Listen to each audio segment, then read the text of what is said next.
आज मुख्य रूप से वक्फ बोर्ड पर हम लोगों ने आज आप लोगों को यहाँ आमंत्रित किया है। वक्फ बिल पास हो गया लोकसभा से और राज्यसभा से। वक्फ बिल के खिलाफ में आज पूरे हिंदुस्तान के मुसलमान आज दिल से नाराज है, तकलीफ में है, बेचैन है, परेशान है। जैसे बाबरी मस्जिद हो या 370 हो या 3 तलाक का मामला हो, ये जितना भी बिल आया था, जितना भी जो किया गया, उसमें और इसमें बहुत ज्यादा फर्क है। ये बिल हर गांव, हर इलाके को प्रभावित करेगा। जैसे वक्फ बिल, वक्फ के माने आप पहले जान लीजिए कि वक्फ जो पहले के दौर में जमींदार होते थे तो अपनी जमीन नेक काम में लगाने के लिए जमीन किसी इदारे को वक्फ कर देते थे, और वो वक्फ का काम था कि उस आमदनी से बेवा मिस्कीन को, यतीम बच्चे को पढ़ाने का, या फिर कहीं किसी इदारे को चलाने का, या ये तमाम नेक काम करने का उसमें प्रोविजन था और है। लेकिन अभी ये सरकार जब से आई है, नरेंद्र मोदी जी, ये 11 साल में तमाम तरह का जो है परेशान कुन बिल लाया, एनआरसी लाया या एसीए लाया, जो भी लाया, लेकिन वक्फ बिल सबको प्रभावित करता है, सभी मुसलमान को प्रभावित करता है। इसमें वक्फ में आता है, कब्रिस्तान भी आ जाता है, कब्रिस्तान हर गांव में है। मदरसा भी आता है, मदरसा भी हर गांव में है। मस्जिद भी आता है, मस्जिद भी हर गांव में है। और बड़े बड़े इदारे आते हैं, तो तमाम हर जगह है। इसलिए इस बिल से और आगे जो हमारे खिलाफ में जो बिल आया, उसमें और इसमें बहुत फर्क है। तो इस बिल के खिलाफ आज तमाम लोग हैं।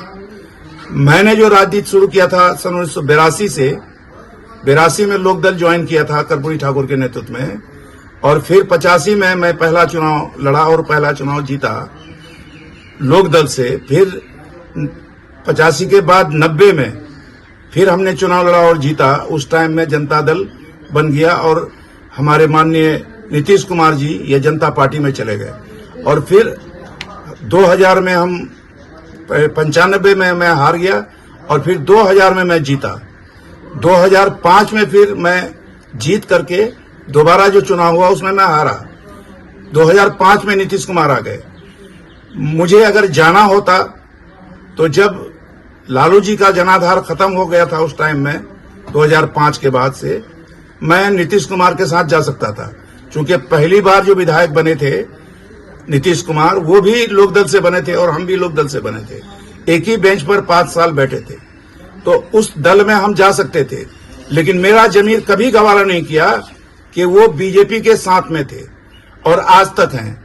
तो पिछले 20 साल से वो बीजेपी के साथ में हैं। अगर हिंदुस्तान में बीजेपी मजबूत हुआ तो ये नीतीश कुमार के चलते हुआ, ये हमारा कहना है।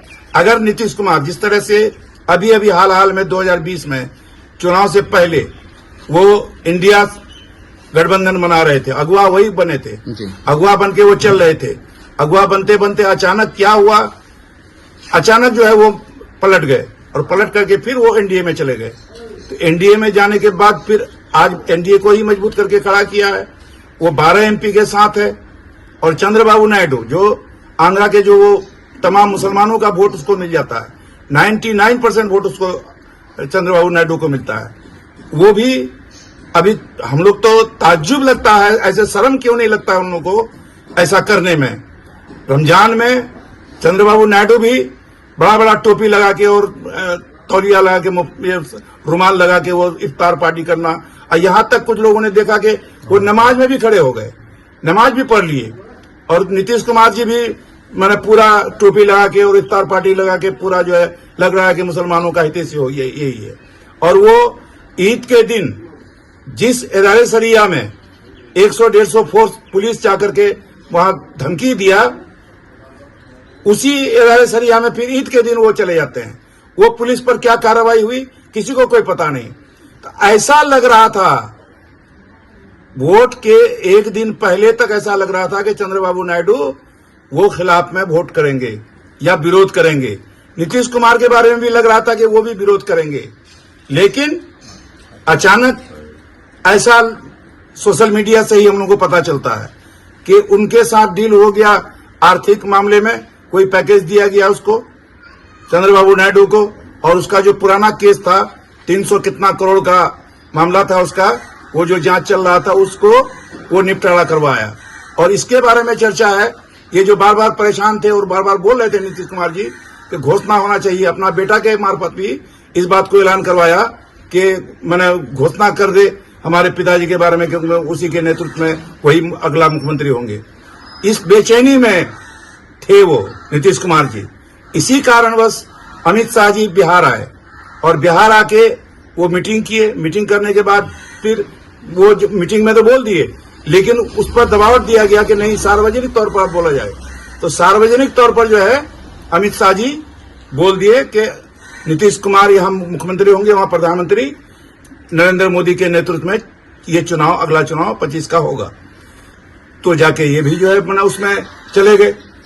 लेकिन पूरे हिंदुस्तान में अगर हम मानते हैं सेकुलर लीडर अगर हम मानते हैं तो लालू जी को मानते हैं। लालू जी के अलावे पूरे हिंदुस्तान में कोई भी हिंदू सेकुलर नहीं है। कल वो जो उस पर केस का दबाव पड़ता है तो चला जाता है उधर, लेकिन लालू जी जेल खटना मुनासिब समझा, लेकिन वो नहीं, वो बीजेपी में किया। अगर लालू जी भी बीजेपी में चला जाता तो आज के दिन वो भी जो है उस पर भी केस, कोई मुकदमा नहीं होता। तो इस तरह से हम लोग मान के चलते हैं कि जितने भी लोग हैं, तो हम लोग तो भाई मुस्लिम हैं, मुस्लिम 20% है, हिंदू तो 80% हुआ, तो हिंदू में भी कैटेगरी बहुत है। तो हम लोग ये कहना चाहते हैं आखिर में कि अगर ये बिल लाके हम लोगों को तंग करना चाहते हैं कि इसमें पहले से प्रोविजन था कि कोई भी गैर मुस्लिम नहीं रहेगा इसमें वक्फ बोर्ड के कमेटी में। अब इसमें आप जो है गैर मुस्लिम को लाए, पहले से भी महिला थी, लेकिन अभी महिला को आप फिर जोड़े तो बोलते हैं कि महिला का सशक्तिकरण हम कर रहे हैं। महिला तो पहले से थी, 2 महिला पहले से भी थी, तो ऐसा नहीं है। अब हम लोग ये कह रहे हैं कि भाई जब मुस्लिम का मामला अब ये है, मुसलमानों के लिए आप ऐसा कर रहे हैं, और एनआरसी आज क्यों नहीं लगा रहे हैं आप? एनआरसी तो पास कर दिए हैं, आरसीए पास कर दिए हैं, उसको क्यों लागू नहीं कर रहे हैं? क्योंकि आसाम में आपका प्रैक्टिकल फेल हुआ है। आसाम में जो है हिंदू ही ज्यादा जो है मैंने कागज जमा नहीं कर पाया, और एनआरसी अगर यहां लागू करते हैं आप तो यहां भी हिंदू, कोई जो गरीब हिंदू है वो कागज नहीं जमा कर पाता, जिसके चलते आपको परेशानी होती, जिसके चलते उस बिल को अभी आप रोके हुए हैं, अपने हाथ में रखे हैं। कब क्या कीजिएगा कहना मुश्किल है। तो उसी तरह से जो 1400 साल पहले, 1500 साल पहले, 1000 साल पहले वक्त किया है कोई, 100 साल पहले, 200 साल पहले, 500 साल पहले, तो ये जमीन का आप कहिएगा कि आप डॉक्यूमेंट लाइए, कौन पाएगा? कहां से डॉक्यूमेंट लाएगा? कहां से कोई कागज लाएगा? जब कागज नहीं लाएगा तो आप उस चीज को जो है सरकारी कर दीजिएगा। पहले डीएम की बात थी कि डीएम इसका जो है मैंने अथॉरिटी होगा, डीएम पदाधिकारी यहां लास्ट डिसीजन देंगे। अब क्या कर दिया? डीएम से ऊपर कर दिए, कमिश्नर को कर दिए। तो कमिश्नर करेंगे, डीएम करेंगे, बात तो वही है, कहीं तो फर्क नहीं है। तो आप कमेटी में आप जो है गैर मुस्लिम को दे दिए। तो इसी तरह से हम लोगों को जो तकलीफ है कि हिंदू का जो ट्रस्ट जितना भी है, चाहे वो अयोध्या राम मंदिर का ट्रस्ट हो, चाहे वो केदारनाथ का ट्रस्ट हो, चाहे वो बनारस का हो, जितना भी ट्रस्ट है, सोन मंदिर का हो, जहां भी ट्रस्ट है, उस ट्रस्ट का ट्रस्टी कौन है, वहां अध्यक्ष कौन है, उसका संचालन कौन करता है, उसके कमेटी में कौन कौन है, उस कमेटी में क्या गैर हिंदू को आप रखिएगा? नहीं रखिएगा। तो उसकी बात आप नहीं कीजिएगा। वहां अरबों खरबों का जो है मैंने कोई भी आमदनी अगर हो रहा है तो उस आमदनी का कोई गरीब हिंदू को फायदा मिल रहा है या नहीं मिल रहा है, उसके बारे में आपको चिंता नहीं है। और आपको चिंता है कि नहीं, ये मुसलमानों के हित के लिए ये बिल लाया गया है। तो मुसलमानों के हित के लिए अगर लाए हैं आप, तो ये बोल रहे थे आपका संजय रावत जी लोकसभा, इसमें राज्यसभा में, कि जिस अंदाज में अमित शाह बोल रहे हैं, जिस अंदाज में रिजू जी बोल रहे हैं, जिस अंदाज में और जो हमारे बीजेपी के सांसद बोल रहे थे, तो ऐसा वो बोल रहे थे रावत जी कि ऐसा हमको लग रहा है कि बोले जिन्ना का आत्मा यहाँ बीजेपी वाले के दिमाग में घुस गया है, मुसलमानों का जो है भला चाहता है। ये गलत बात है, मुसलमानों का भला नहीं है इस मामले में। उनका भी ये कहना था कि अभी आप मुसलमानों का जमीन को हड़प के आप दीजिएगा। अब जैसे रेलवे का जमीन है, रेलवे का जमीन को अडानी को दिए। अब अभी बताया, मतलब सोशल मीडिया से ही हम लोग देख रहे हैं कि जो सैनिक का जमीन है, सैनिक के पास जितनी जमीन है, उस जमीन से भी जो है मतलब और लोगों को दिया जा रहा है। तो हम लोगों का ये कहना है कि भाई इस बिल को आप वापस लीजिए। हम लोग देखे कि बिल आप आनन फानन में किसान कृषि बिल आप पास किए थे, आनन फानन में राज्यसभा में भी कर दिए थे, बिल पास हो गया था, कानून नहीं बना था। इसी बीच में पंजाब हरियाणा के किसान जो है धरना पर बैठे तो 750 किसान की मौत हुई। 13 महीना तक बैठे, 13 महीना के बाद आप बिल को लेने में मजबूर हुए, आप बिल को वापस लिए। हम लोग वो उस तरह का नहीं करना चाहते हैं। आप स्वतः आप इस बिल को वापस लीजिए, चूंकि ये बिल किसी भी एंगल से सेकुलर नहीं है, किसी भी एंगल से ये संवैधानिक नहीं है। संवैधानिक ढांचे को जो है आप बर्बाद कर रहे हैं। तो इन्हीं बातों के लिए हमने आप लोगों को यहाँ कहा कि भाई ये मैसेज हम लोग की तरफ से जाना चाहिए, पूरे हिंदुस्तान में जाना चाहिए।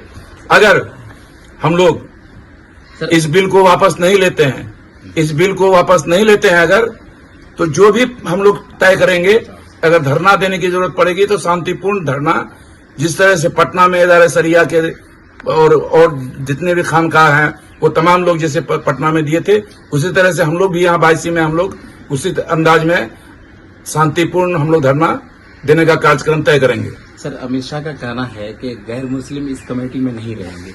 हाँ, इसमें जो है ये भी हम लोगों को ताज्जुब लगा। जितना झूठ मुमकिन है उतना से ज्यादा मतलब अमित शाह जी बोल रहे थे लोकसभा में कि भाई झूठ बोल रहे हैं लोग कि मतलब गैर मुस्लिम इसमें रहेगा, गैर मुस्लिम रहेगा, और वो कोई भी गैर मुस्लिम इसमें नहीं रहेगा। अमित शाह का भाषण है लोकसभा में कि कोई भी गैर मुस्लिम नहीं रहेगा, लेकिन क्लियर है उसमें बिल में कि गैर मुस्लिम रहेगा, गैर मुस्लिम नॉमिनेट होगा। 2 का तो है लेकिन 12 रहेगा, जैसा जानकारी हम लोग को मिल रही है। 2 तो होगा ही होगा, लेकिन 12 रहेगा। तो इस तरह से हम लोगों को गुमराह बहुत से नियम में किया गया है। आज हम लोग यही कहना चाहेंगे कि जो लोग भी नीतीश कुमार के साथ, जो मुस्लिम भाई हमारे हैं, आप तमाम लोग ऐसे दल को मजबूत अगर आप करते हैं, इसका मतलब है कि आप अपने कौम को नुकसान पहुंचाते हैं। इसलिए जैसा कि बिल तो पास हो गई और कई पार्टियां बीजेपी का समर्थन किया, लेकिन इसमें खुलकर सामने आ रही है कि 4 लोग मुख्य तौर पर हैं जो काफी सहयोग रहा है, जिसमें से नीतीश कुमार हैं, चिराग पासवान जी हैं और 2 चंद्रबाबू नायडू हैं। क्या इनकी पास करने में जयंत चौधरी जी हैं, क्या इनकी मुख्य भूमिका? इन लोगों के बारे में इसलिए ज्यादा चर्चा है, जयंत चौधरी का हो या चंद्रबाबू नायडू का हो या फिर चिराग पासवान का हो, नीतीश कुमार का हो, इन लोगों को बहुमत मुस्लिम वोट मिलता है। और मुस्लिम वोट इसलिए मिलता है कि ये टोपी पहन लेते हैं, कंधे पर गमछा रख लेते हैं, इफ्तार पार्टी कराते हैं और मुसलमानों के हित की बात करते हैं। हित की बात करते करते आज जो काम किया है ये बहुत ही नुकसानदेह है।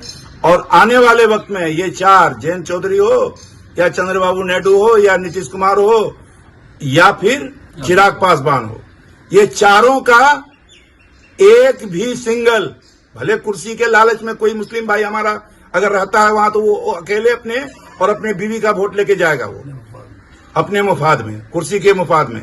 लेकिन कोई भी मुस्लिम वोट अब नीतीश कुमार के पार्टी में हो, चंद्रबाबू नायडू के पार्टी में हो, चिराग के पार्टी में हो या जयंत चौधरी की पार्टी में हो, एक भी मुस्लिम वोट नहीं पाएगा। ये हम लोग समझ रहे हैं पूरे हिंदुस्तान की जो आज पीड़ा है, नाराजगी है। लगातार आपके तरफ से आवाज उठाई जा रही है कई मुद्दों पर भी, लेकिन आज 22 के जो जदयू कोई भी नेता है इस मुद्दे पर कोई भी आवाज नहीं निकाल रही है या फिर लोगों को संबोधन नहीं कर रहे हैं। क्या कहेंगे बायसी के जनता को लेके ऐसे नेताओं के लिए?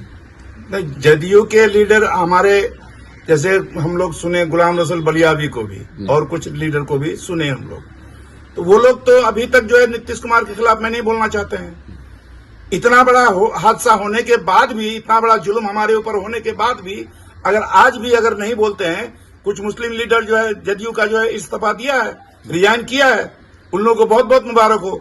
और जितने भी हिंदुस्तान के जितने भी हिंदू एमपी, गैर मुस्लिम एमपी लोकसभा में या राज्यसभा में जितने भी लोग इस बिल के खिलाफ में वोट किया है, उन लोगों को तमाम हिंदुस्तान के मुसलमानों की तरफ से उन लोगों का हम खैर मकदम करते हैं, वेलकम करते हैं, स्वागत करते हैं।